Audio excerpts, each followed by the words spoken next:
bonjour. Alors, on va continuer avec les cours de principes et procédures. On va parler de la volumétrique. En fait, on dit la volumétrique méthode, mais en fait, ce n'est pas vraiment une méthode. Pourquoi? Parce que la méthode, on l'a choisie.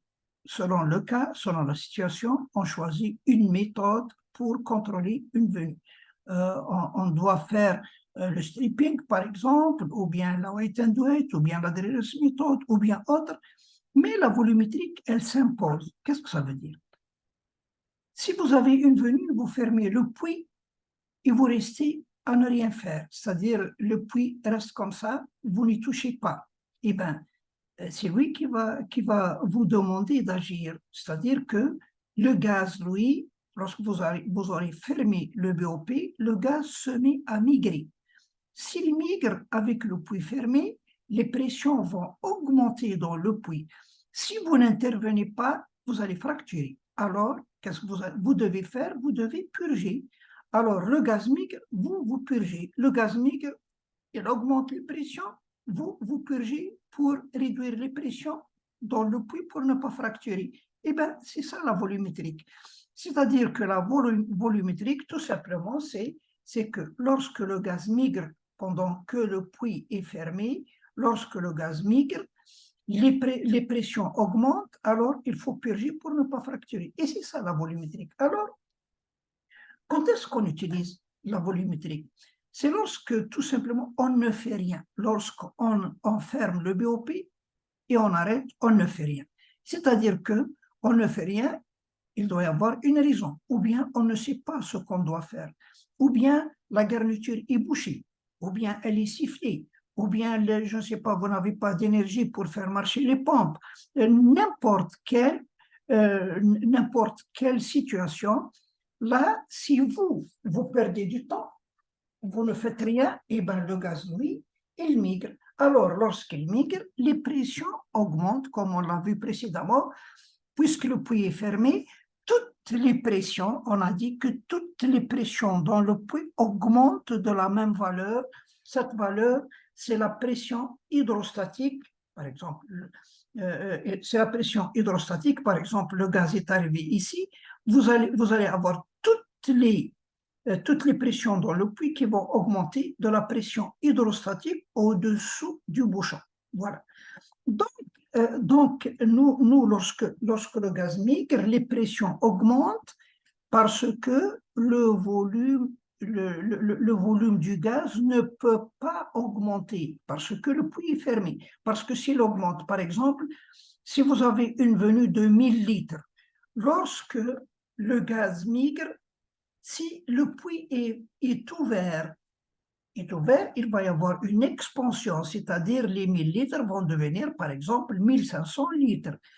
Mais pour devenir 1500 litres, il doit pousser 500 litres de boue qui vont sortir du puits et prendre leur place. Mais lorsque le puits est fermé, il pousse la boue, mais la boue ne peut pas sortir. Donc, il ne peut pas pousser les 500 litres pour prendre ses places. Donc, il va rester 1000 litres. Et selon la loi PV égale constant, si le volume reste constant, il ne change pas, donc même la pression ne change pas. Et c'est ça qui fait que la pression, en quelque sorte, ce volume est là. La pression qui s'applique ici, elle est égale à la pression au top du sabot moins la pression hydrostatique. Mais lorsque le bouchon arrive ici, avec la même pression, imaginez cette pression qui arrive ici. Alors, qu'est-ce que vous allez avoir ici en tête? Ici, vous allez avoir la pression la même que celle-là qui est ici, moins la pression hydrostatique, donc celle-là va augmenter d'une façon inquiétante. Donc, nous, qu'est-ce qu'on fait lorsque le gaz migre avec le puits fermé?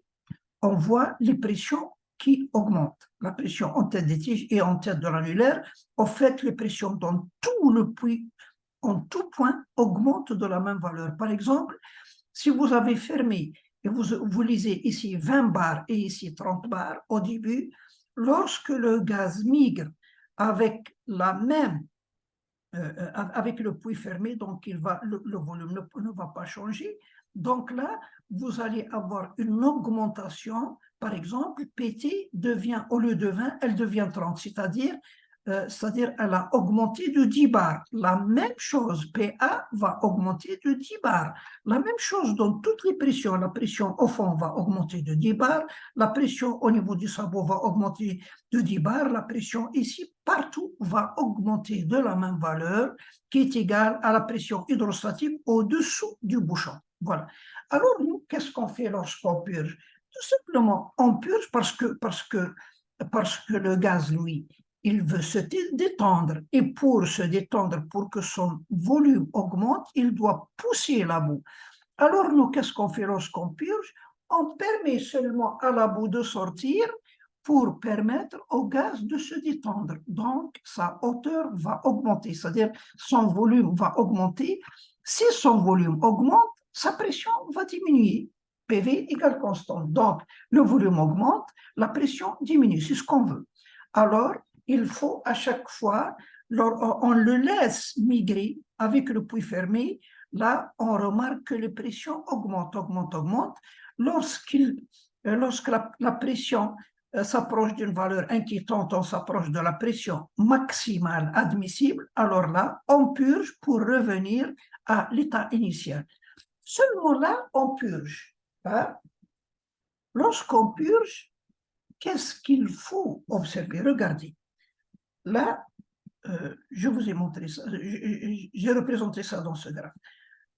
Vous avez, au début, lorsque vous avez fermé votre BOP, vous lisez ici PT1 et là PA1. Le gaz migre avec le puits fermé, alors les deux pressions, toutes les pressions dans le puits, augmentent de la même valeur.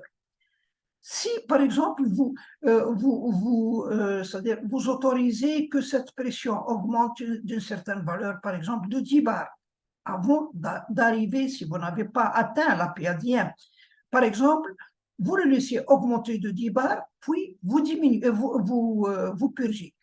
Alors, voyons ce qui se passe à l'intérieur des tiges, puisque le gaz est dans l'espace annulaire. Il n'est pas à l'intérieur des tiges, donc il n'a aucune influence sur l'intérieur des tiges. Alors, lorsqu'on lit PT1, par exemple, 20 bars, on le laisse augmenter jusqu'à, par exemple, jusqu'à 30 bars, puis on purge. On peut revenir à PT1. Là, on peut revenir à PT1 parce que le gaz n'a aucune influence sur l'intérieur. Par contre, dans l'espace annulaire, lorsque vous aurez fermé, vous lisez PA1, par exemple 30 bars, vous laissez le gaz migrer, la pression va augmenter de la même valeur, de 10 bars, alors 30 plus 10, ça devient 40 bars. Mais attention, lorsque vous purgez, que va faire le bouchon? Le bouchon va se dilater, sa hauteur va augmenter. Alors, si sa hauteur augmente, la pression hydrostatique dans l'annulaire, seulement dans l'annulaire, va diminuer. Si la pression hydrostatique diminue, donc PA augmente. Donc, on ne retourne pas à PA1. Il faut considérer l'augmentation de PA1 parce que le volume du gaz a augmenté, c'est-à-dire sa hauteur a augmenté, c'est-à-dire la pression hydrostatique a diminué. Donc, PA ne reste pas constante. Par contre, PT reste constante. Alors, lorsque le gaz migre, les pressions montent de la même valeur. Lorsqu'on purge, on ne purge pas en gardant PA constante, mais en gardant PT constante. Alors, à chaque fois, la pression, le gaz migre, la pression monte dans les deux. On doit purger pour revenir à PT1 et non pas à PA1.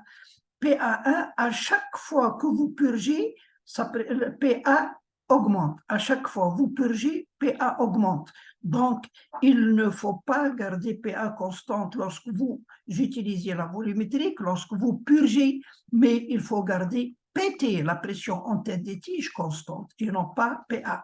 Si, par exemple, là, vous avez purgé en gardant PA constante, alors vous allez réduire jusqu'à retourner à PA1, et bien qu'est-ce qu'il va y avoir? Vous allez avoir une autre venue, un autre bouchon qui va entrer dans le puits. Donc, il ne faut pas revenir à P1. Là, par exemple, il arrive que on n'arrive pas à lire la pression en tête de l'annulaire, peut-être en tête des tiges, peut-être il y a un bouchage à l'intérieur de la garniture, peut-être le manomètre est défaillant ou autre. Si on n'arrive pas à lire la pression en tête des tiges, eh ben, on peut utiliser la pression en tête de l'annulaire, mais à chaque fois qu'on purge, on ne doit pas retourner à P1. On doit laisser encore 2 ou 3, selon les cas, 2 ou 3 bars de plus. Vous laissez la pression augmenter et après, vous revenez, vous ajoutez encore 2 ou 3 barres de plus. Par exemple, au début, c'est 30. Au 30, il augmente jusqu'à 40. Lorsque vous purgez, il faut purger à 32. Vous laissez augmenter jusqu'à 40, vous purgez à 34 et ainsi de suite. Voilà donc comment purger lorsqu'on a la volumétrie. Voilà. Alors, on doit faire comme ça avec la volumétrique jusqu'à ce que le gaz arrive sous le biopie. La deuxième est fermée. On lit les pressions. La pression en tête des tiges qui est toujours égale à PT1, elle n'a pas changé parce qu'on garde toujours la pression en tête des tiges constante. D'ailleurs, même ici, on le voit. Là, la pression en tête des tiges, c'est la pression de port moins la pression hydrostatique de la boue, puisqu'il n'y a pas de gaz à l'intérieur. Tandis qu'à l'extérieur, PA est maximal. Maintenant, lorsque le gaz est arrivé ici, ça y est, on est en sécurité totale.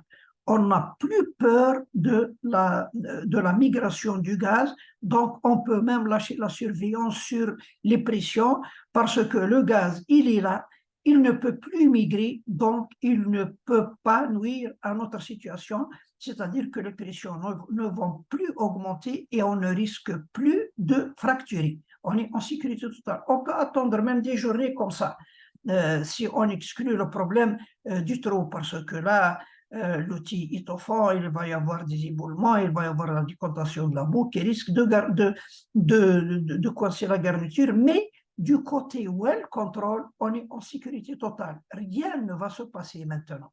Mais on ne peut pas, là, vous voyez, la volumétrique, c'est une méthode de contrôle et non pas une méthode de neutralisation. Mais il faut neutraliser le puits. On ne va pas rester comme ça. C'est-à-dire là, pour neutraliser le puits, il faut premièrement faire évacuer le bouchon qui est en surface. Et deuxièmement, il faut remplacer la boue par la boue de densité requise. Pour cela, il faut utiliser d'autres méthodes, peut-être la weight and weight ou la drilless, enfin la drilless non parce que le gaz est en surface, mais il faut trouver un autre moyen pour neutraliser le puits. Mais la volumétrique, ça y est, c'est terminé, on arrête là avec la volumétrique. Alors, comment faire sortir le gaz? Attention, ne croyez pas que vous allez vous contenter d'ouvrir la duse, le gaz va sortir. Oui, le gaz va sortir, mais cette partie du puits est vide. Alors, la pression hydrostatique qui reste, il n'y a que celle-là, parce que le gaz il est volatile, il va sortir directement, mais là, la pression hydrostatique est insuffisante. Alors, qu'est-ce qu'il va y avoir? Il va y avoir une venue. Et le problème, c'est que vous allez avoir le même volume ici, le même volume de venue ici. Donc, vous l'avez fait sortir par là, il est remplacé en bas. Et vous allez retomber sur le même problème, migration, purge, et là, le volume est important, vous risquez de fracturer pendant l'opération. Donc, on ne peut pas le laisser s'échapper comme ça, on doit le laisser comme ça, le laisser piéger jusqu'à ce qu'on trouve une solution. Alors, la solution, c'est quoi? C'est ce qu'on appelle la lubricating, on dit la lubricating bleed off. Bleed off veut dire purge. Comment on utilise cette méthode? À quoi sert-elle? Elle sert à évacuer le bouchon. Alors, pour l'évacuer, il faut le remplacer par la boue. Carrément, il faut remplacer ce volume de gaz par le même volume de boue. On peut utiliser la même boue que cela. On peut même utiliser une boue plus légère, on peut utiliser même de l'eau. L'essentiel, on évacue le gaz et on garde un liquide ici. Mais il est préférable d'utiliser une boue un peu plus lourde que celle-là. Pourquoi? On va le voir pourquoi. Alors, Par exemple, vous avez par exemple ici un volume de 4 mètres cubes de gaz. Alors, vous isolez 4 mètres cubes de boue dans le pile tank et vous l'alourdissez. Vous lui ajoutez quelques sacs de barrettes pour que ça devienne plus lourd. Et après, qu'est-ce qu'on fait? En gardant la duse fermée. En gardant la duse fermée, là, vous lisez PA maximum. Après, vous utilisez la kill line. Il faut pomper par la kill line à très faible débit et non pas au débit de contrôle. C'est un débit beaucoup plus faible. D'ailleurs, il faut le faire avec l'unité de cimentation. Vous ne pouvez pas utiliser la pompe à boue et vous pompez la boue lourde que vous venez d'alourdir dans le pile tank. Alors, lorsque vous pompez lentement, vous remarquez ici la pression qui augmente, augmente, augmente, augmente. Lorsqu'elle s'approche de la pression maximale admissible, vous arrêtez le pompage. Après avoir arrêté le pompage, il faut attendre quelques instants. Pourquoi? Parce que si vous avez pompé la boue, la boue, elle est là. La boue est là, au niveau de la kill line et la shock line. Si vous ouvrez la duse, la boue va sortir par la shock line et vous allez la perdre. Alors, il faut la laisser décompter. Vous attendez quelques instants. Lorsqu'elle décompte, elle arrive au-dessous de la kill line, de la shock line surtout, vous pouvez continuer. C'est pour ça qu'on l'alourdit pour qu'elle décompte rapidement. Voilà pourquoi il est préférable de l'alourdir. Alors, lorsqu'elle aura décompté, vous n'êtes pas obligé de la laisser arriver jusqu'au-dessus de la boue, mais lorsqu'elle descend plus bas que la shock line pour pouvoir ouvrir la shock line et laisser le gaz partir sans que la boue ne sorte. Alors, vous allez purger pour revenir à votre PA initial. Après, vous continuez, vous pompez encore avec la duse fermée jusqu'à ce que la pression augmente, puis vous laissez décompter, vous purgez et ainsi de suite jusqu'à remplacer le gaz par la boue lourde. Voilà la lubricating et votre puits, malgré que vous avez terminé avec la lubricating, lorsque vous aurez évacué tout le gaz et remplacé par la boue, et votre puits n'est pas encore neutralisé. Donc, la lubricating, c'est une méthode de contrôle, mais pas une méthode de neutralisation, comme le stripping, comme la volumétrique. Toutes ces procédures, toutes ces méthodes ne sont pas des méthodes de neutralisation, mais de contrôle. Voilà. Maintenant, concernant la descente et la cimentation du tubage. La première des choses dans le tubage, lorsqu'on le descend, on doit le munir ici, soit au sabot, soit à l'anneau d'un clapet anti-retour.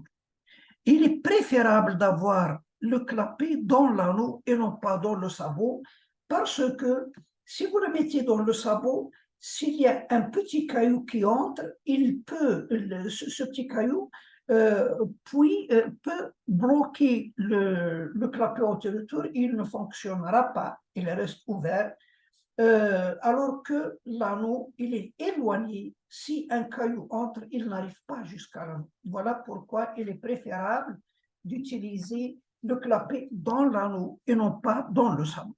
D'ailleurs, quelquefois, vous allez avoir sur chantier le sabot qui contient un clapet anti-retour et l'anneau qui contient un clapet anti-retour. Alors, il est préférable d'utiliser celui de l'anneau et de détruire, si c'est possible, celui du sabot. Voilà.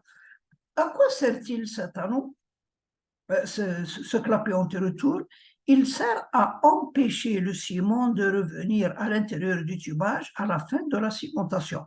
Parce que lorsque vous aurez terminé la chasse du ciment, tout le ciment est dans l'espace annulaire, alors qu'à l'intérieur, vous n'avez que de la boue. Étant donné que la densité du ciment, du liquide ciment, est plus grande que celle de la boue, Donc, vous avez une pression hydrostatique dans l'espace annulaire supérieure à la pression hydrostatique à l'intérieur. Alors, qu'est-ce qu'il va y avoir? Il va y avoir un backflow. Le ciment va pousser la boue et entrer à l'intérieur. Et si le ciment entre à l'intérieur et se durcit, il sera très difficile et très dangereux de le reforer à l'intérieur du tubage parce qu'il est très dur. Alors, vous allez perdre beaucoup de temps à tourner votre outil dans le tubage. Alors, vous allez endommager votre tubage en même temps que le reforage du ciment. Il est arrivé même que des gens ont carrément troué le tubage, ils sont passés à côté. Donc, il faut éviter coûte que coûte que le ciment prenne à l'intérieur du tubage. Voilà pourquoi. Alors, pour empêcher le ciment de revenir à l'intérieur, il faut mettre ici un clapet anti-retour. Donc, à la fin de la cimentation, parce que lorsque vous atteignez la coût de pression, et si, probablement, si vous faites le casing test, après, vous devez purger. Lorsque vous purgez, il ne faut pas que le ciment entre. Il doit être bloqué ici. Vous purgez pour continuer les travaux. Au cas où vous purgez et vous constatez que le clapet n'a pas tenu, c'est-à-dire il y a toujours le retour de la boue en surface, alors à ce moment-là, sans hésiter et sans perdre du temps, il faut immédiatement repomper avant que le ciment ne prenne et vous allez rester sous pression le temps que le ciment aura durci. Donc, il ne faut pas le lâcher, quitte à perdre du temps et ne pas continuer les opérations, rester en attente jusqu'à ce que le ciment est suffisamment dur pour éviter ce phénomène. Voilà. Alors là, nous avons un clapet anti-retour. C'est que maintenant, lorsqu'on descend, on descend notre tubage et nous avons un clapet anti-retour, quel problème ça présente? Vous voyez, lorsque vous descendez le tubage, puisque la boue ne peut pas entrer à l'intérieur, parce que vous avez un clapet anti-retour, la boue ne peut pas entrer à l'intérieur. La boue ne peut passer que dans l'espace annulaire. Et puisque ce jeu est très petit, le passage est très réduit entre le tubage et l'open hole, surtout au niveau des manchons, alors la boue passe difficilement. Alors, si vous descendez rapidement, vous allez comprimer la boue ici, qui passe difficilement. Alors, vous allez la comprimer et vous risquez de fracturer ou bien tomber en perte. C'est ce qu'on appelle le surging, c'est-à-dire le pistonnage vers le bas. Donc, si vous avez un clapet anti-retour fermé ici, ce qu'on appelle un clapet anti-retour conventionnel, on va le voir en détail. Si vous avez un clapet anti-retour conventionnel, il faut descendre lentement pour ne pas fracturer ou tomber en perte si vous avez une zone à perte avant. C'est pour ça que, avant de descendre le tubage et le cimenter, il faut faire un FIT, Formation Integrity Test, pour s'assurer qu'on ne tombera pas en perte ou on ne fracturera pendant la descente et la cimentation du tubage. Voilà donc, le clapet anti-retour. Les clapets anti-retour, il y a 3 types. Il y a le premier type qui s'appelle le clapet conventionnel. Le clapet conventionnel, c'est un clapet simple. Il n'y a rien de particulier dans ça. C'est un clapet à flapper, vous voyez ici. Il y a un accélère, un ressort. Lorsque le fluide passe de ce côté, il s'ouvre pour laisser passer le fluide. Lorsqu'il revient de ce côté, il se ferme pour l'empêcher d'entrer. Voilà. Ça, donc, le clapet conventionnel, il est très simple, mais il présente quand même des problèmes. C'est que lorsqu'on descend, comme je viens de vous dire, la boue ne peut pas entrer. Donc, avec le clapet conventionnel, il faut descendre lentement pour ne pas fracturer ou tomber en perte, surtout si vous avez une boue visqueuse. Ça, c'est le premier problème. Le deuxième problème, c'est que vous êtes obligé de remplir votre tubage pendant la descente. Si vous ne remplissez pas, avec la pression hydrostatique qui est importante, vous risquez d'écraser votre tubage pendant la descente. Donc, voilà les deux inconvénients du clapet conventionnel. La première des choses, il faut descendre lentement. La deuxième des choses, il faut remplir régulièrement, sinon vous risquez de d'écraser votre tubage. Il y a un autre clapet, voilà, ça c'est le clapet conventionnel ouvert. Voilà. Il y a un autre clapet qui s'appelle le clapet à remplissage, tout simplement remplissage. C'est quoi le clapet à remplissage? C'est-à-dire, il permet le remplissage de la colonne pendant la descente. C'est quoi? Le clapet est composé de deux parties. Là, vous avez une bille qui obtient le passage, et là, vous avez un plateau qui constitue le siège de ce clapet. Ce plateau, vous le trouvez, il est en caoutchouc, vous le trouvez soit dans l'anneau, soit dans le sabot, et comme je vous ai dit, il est préférable qu'il soit dans l'anneau pour ne pas être sali par la saleté qui entre du puits. Voilà. Parce que l'anneau est éloigné du puits, des saletés qui entrent dans le puits. Voilà. Alors là, au début, lorsque vous descendez, il est complètement ouvert. Vous voyez ici, il n'y a rien qui bloque le passage de la boue. Donc, lorsque vous descendez, la boue peut passer par l'extérieur et l'intérieur. Donc, le passage est plus grand, donc vous pouvez descendre plus rapidement. Au lieu de descendre lentement, comme dans le cas du clapet conventionnel. La deuxième des choses, le deuxième inconvénient est résolu aussi, c'est qu'on n'est pas obligé du tout de remplir et risquer, pour ne pas risquer d'écraser le tubage. Donc, il se remplit continuellement sans aucun problème.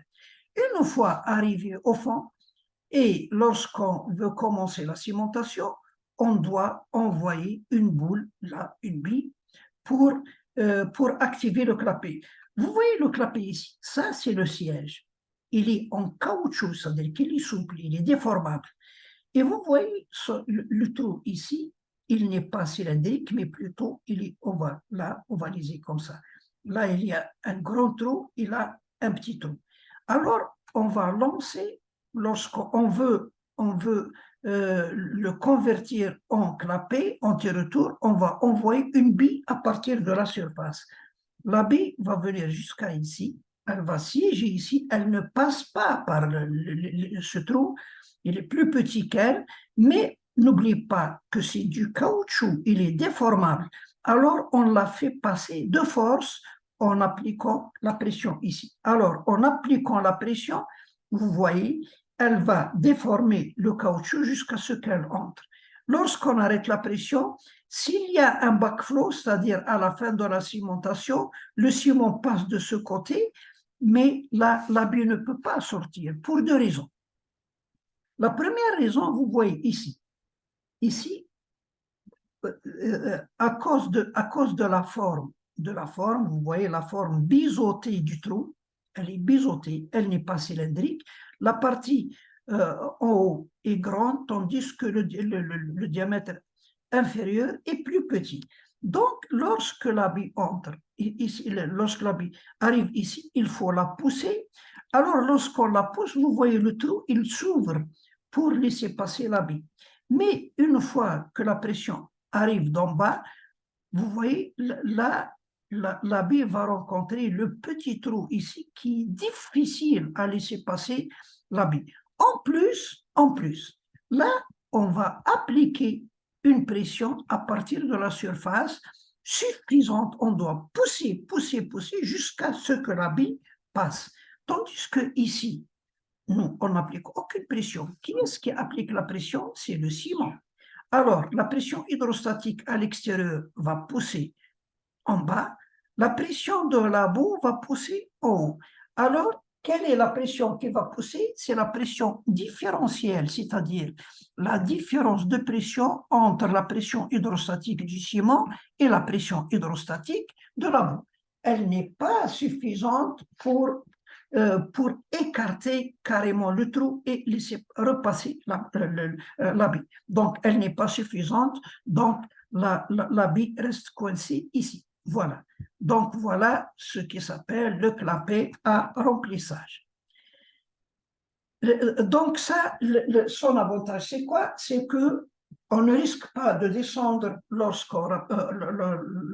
ne risque pas de fracturer pendant la descente, on ne risque pas de pistonner vers le bas et on n'est pas tenu à remplir la colonne, elle se remplit toute seule pendant la descente. Il y a un autre clapet un peu particulier qui s'appelle aussi clapet à remplissage, mais automatique. Il n'est pas comme l'autre. Alors, ce clapet, comment il est fait? Vous voyez, le clapet est ici, le vert ici. Il est ouvert. Il y a un ressort ici et il a un axe sur lequel il pivote. Donc, voilà notre clapet. Et vous voyez ici, il y a une chemise qui le maintient en position ouverte. Cette chemise est goupillée ici dans le corps. Elle ne peut pas partir, sauf si on casse les goupilles. Là, lorsqu'on descend, il n'y a pas de bille, il n'y a que le clapet qui est maintenu par la chemise. Lorsqu'on descend, la boue passe ici et il joue le même rôle que le clapet à remplissage tout court.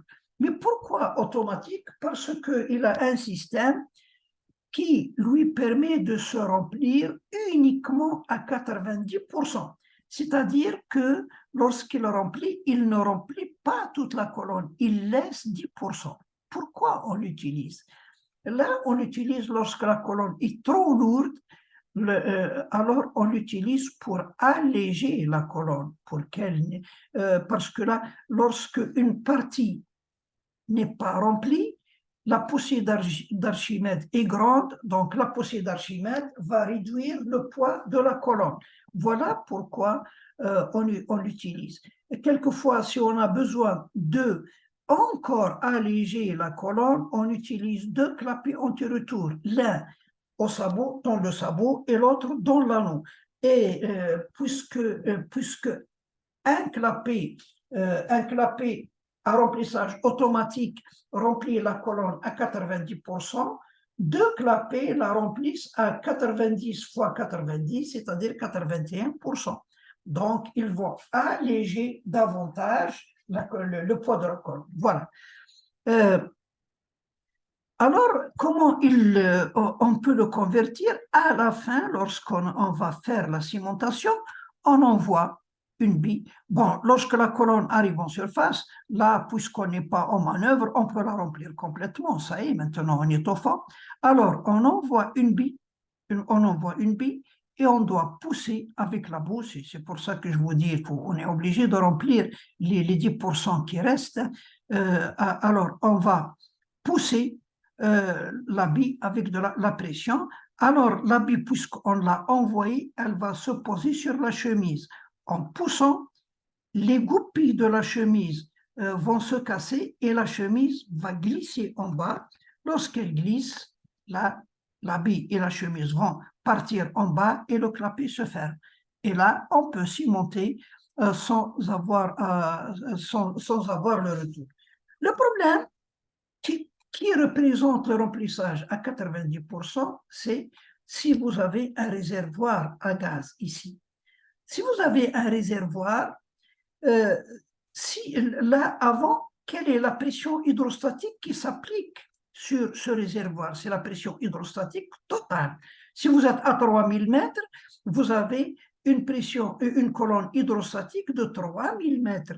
Mais si vous remplissez à 90%, là, à l'intérieur, qu'est-ce que vous allez avoir? Vous allez avoir les 90% de 3000 mètres, c'est-à-dire 2700 mètres.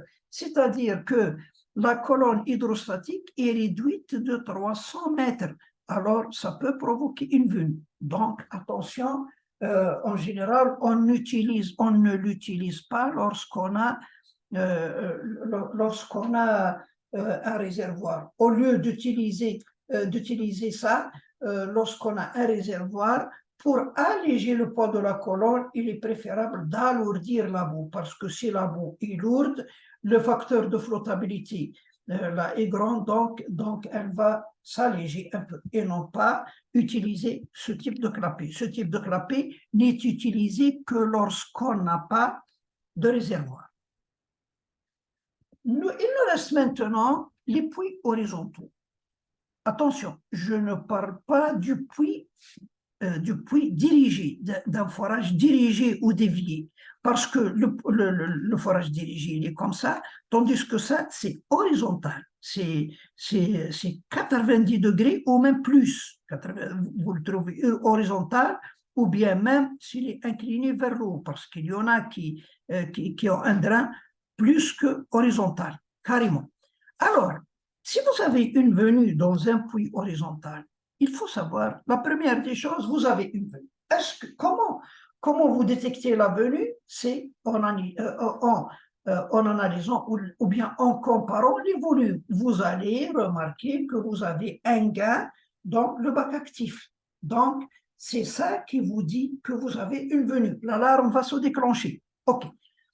Maintenant, il y a une venue. Bon, vous fermez le puits ou vous le laissez comme ça, que va faire le gaz? Eh bien, la première des choses, il ne va pas migrer parce que la migration se fait d'une façon verticale. Il migre comme ça. Où va-t-il aller? Il est bloqué ici. Le gaz n'est pas aussi intelligent que vous le croyez. Il ne sait pas qu'il doit nager dans ce sens pour sortir par là. Non, si vous le laissez ici pendant 1 million d'années, il passe tout ce temps à pousser. Peut-être y a-t-il de l'espoir pour pousser, pour passer vers l'eau. Mais si vous ne le touchez pas, vous le laissez tranquille, il va rester ici. Il ne va pas vous nuire. Vous pouvez même, si vous voulez circuler, sans avoir des problèmes avec le gaz, vous pouvez tirer votre outil ici et circuler et vous êtes en sécurité totale. Malgré que vous avez un bouchon ici, il est inoffensif tant qu'il est ici. Même s'il arrive jusqu'ici, il est inoffensif. Même si vous avez tout le drain horizontal rempli de gaz, il est inoffensif. Par exemple, si vous avez le drain horizontal rempli de gaz, comme ça peut prendre par exemple 15 mètres cubes de gaz. Qu'est-ce qui va migrer? Uniquement cette partie, c'est-à-dire là où il y a le trou. Ici, vous avez un trou de 6 pouces, et bien vous avez uniquement ce petit volume qui va migrer, tandis que tout l'autre, presque les 15 mètres cubes vont rester éternellement ici. Ils ne bougeront pas. Voilà ça, je ne sais pas si on peut l'appeler un avantage ou un inconvénient. Bon, là, il faut savoir que tant que le gaz est dans la partie horizontale, il n'a aucune influence sur les pressions en haut. Parce que là, la pression en haut, c'est la pression de réservoir, si vous avez le réservoir ici, moins la pression hydrostatique. Si la pression hydrostatique est insuffisante, et vous fermez le puits, vous allez lire les mêmes pressions PA1 égale à PT1, parce qu'il faut considérer la colonne, la partie verticale. Même si vous avez le puits plein de gaz, sauf ce petit volume, mais puisque c'est 6 pouces, donc il n'a pas une grande influence, vous allez lire PT1 égale à PA1. Donc, tant que le bouchon est dans la partie horizontale, vous allez lire les mêmes pressions en tête de tige et l'annulaire. Quand est-ce qu'il va y avoir une différence? C'est lorsque le bouchon entre dans le top hold, c'est-à-dire dans la partie verticale. À ce moment-là, PA va immédiatement augmenter. Là, ce cas-là, par exemple, si vous avez une venue et vous n'avez pas agi jusqu'à ce que tout le drain horizontal est rempli de gaz, attention, tant que vous le laissez ici, vous êtes en sécurité totale. Comme je vous ai dit, il ne peut pas migrer. Là, il faut fermer le BOP pour ne pas avoir, parce que là, si vous ne fermez pas le puits, si la pression hydrostatique est insuffisante, il va y avoir encore une venue jusqu'à ce qu'il remonte dans la partie verticale. Mais si vous fermez le BOP, vous lisez normalement PT égale à PA. Si vous restez ici pendant très longtemps, vous êtes en sécurité totale, comme je vous ai dit, parce qu'il n'y a pas de migration, sauf ce petit volume qui n'a pas une grande influence. Voilà. Mais maintenant, si vous voulez le circuler, attention, supposez que vous avez là votre drain horizontal qui contient 15 mètres cubes de gaz. Votre outil est ici. Si vous le circulez, ce volume, tant qu'il est dans la partie horizontale, il ne représente aucun danger, mais si vous le poussez ici, il entre dans la partie verticale, là, il présente un grand danger. Donc, on ne peut pas le circuler en une seule fois. Alors, comment on fait? On doit remonter notre outil jusqu'à ici, par exemple, jusqu'à ici, évacuer ce petit bouchon. Une fois qu'il est évacué, on avance encore un peu et on évacue. Après, on avance encore et on évacue jusqu'à la fin. C'est-à-dire, on doit évacuer par partie. On ne doit pas évacuer la totalité. Voilà donc concernant le forage horizontal. Maintenant, on va parler des incidents qui vont survenir pendant le contrôle d'une venue. Attention, ne croyez pas qu'il n'y a que 4 incidents, bouchage de la duse, sifflage de la duse, sifflement de la duse, bouchage de la duse de l'outil, arrêt de la pompe. Non, ça, ce sont les 4 sur lesquels vous êtes testé pendant l'examen du simulateur de l'IWCF. Mais sur terrain, il y en a d'autres. Les bouchages, il y en a beaucoup. Il y a le bouchage à l'intérieur de la garniture, il y a le bouchage dans les duses de l'outil, ou bien dans l'espace annulaire, ou bien dans la duse, ou bien dans la shock line, ou bien en aval de la duse. Tout ça, alors le bouchage peut être n'importe où. Le sifflement, la même chose. Vous pouvez avoir la garniture sifflée, vous pouvez avoir une duse de l'outil sifflée, vous pouvez avoir la duse du manifold du sifflet, n'importe où, vous pouvez aussi avoir le sifflement. Alors là, lorsque vous contrôlez une venue, il y a des gens qui ont mal compris parce qu'on leur dit, lorsqu'on atteint le débit de contrôle, PT va rester constante. Là, par exemple, la première circulation de la drilleuse méthode, lorsqu'on augmente la vitesse de la pompe par palier, on garde PA constant, tandis que la pression en tête de tige va augmenter des paires de charge jusqu'à atteindre le débit de contrôle. Une fois qu'on aura atteint le débit de contrôle, on garde la pression en tête de tige constante. En fait, on ne la garde pas, elle va rester constante tant que vous n'avez pas touché à la duse et vous n'avez pas touché à la pompe. Elle doit rester constante. Si elle change, c'est-à-dire qu'il y a un problème, il y a un problème quelque part. Alors là, la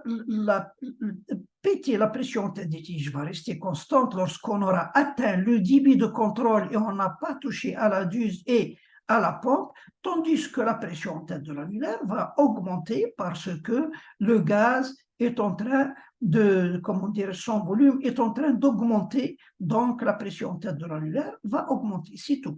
Mais on ne vous a jamais dit de surveiller PT et oublier PA. Non, PA est le meilleur indicateur d'un incident. Pourquoi? Parce que si, par exemple, vous agissez sur la duse, vous voyez, la duse est ici. Si vous agissez sur la duse, par exemple, vous la fermez ou vous l'ouvrez. Vous la fermez, là, la pression en tête de l'annulaire va augmenter instantanément parce que le manomètre est à côté de la duse. Par contre, la pression en tête des tiges, si vous fermez la duse, vous allez comprimer la boue dans tout ce circuit jusqu'à arriver ici. C'est-à-dire que si vous fermez la duse, PA va augmenter rapidement, tandis que PT va mettre du temps pour augmenter. Alors, imaginez que la duse est sifflée. Imaginez que la duse est sifflée. Qu'est-ce que vous allez remarquer? Vous allez remarquer une chute de la pression en tête de l'annulaire. Et vous allez aussi remarquer une chute en tête des tiges, mais quand est-ce que la pression en tête des tiges va chuter? C'est après quelques instants. Alors, celle-là, elle va chuter immédiatement, tandis que si vous attendez jusqu'à ce que la pression en tête des tiges chute, vous allez avoir une très bonne autre revenue ici, parce que si la pression chute, la pression hydrostatique va diminuer sur le réservoir et vous allez avoir un autre bouchon. Donc, si vous n'agissez pas immédiatement après avoir détecté la chute de PA, si vous attendez jusqu'à ce que PT chute, alors vous allez avoir un bon autre bouchon. Donc, il faut bien surveiller PA parce que c'est le meilleur indicateur d'un problème dans le puits. En plus, regardez, si vous avez par exemple un bouchage ici, PA va augmenter. Qu'est-ce qu'il va se passer si on n'intervient pas rapidement? On risque de fracturer ici. Tandis que si on a un bouchage à l'intérieur de la garniture, PT, là, PA ne change pas, tandis que PT va augmenter. Mais qu'est-ce que ça peut nous faire? Qu'est-ce que ça peut arriver? Ce n'est pas vraiment dangereux là, parce que les tiges ne vont pas éclater.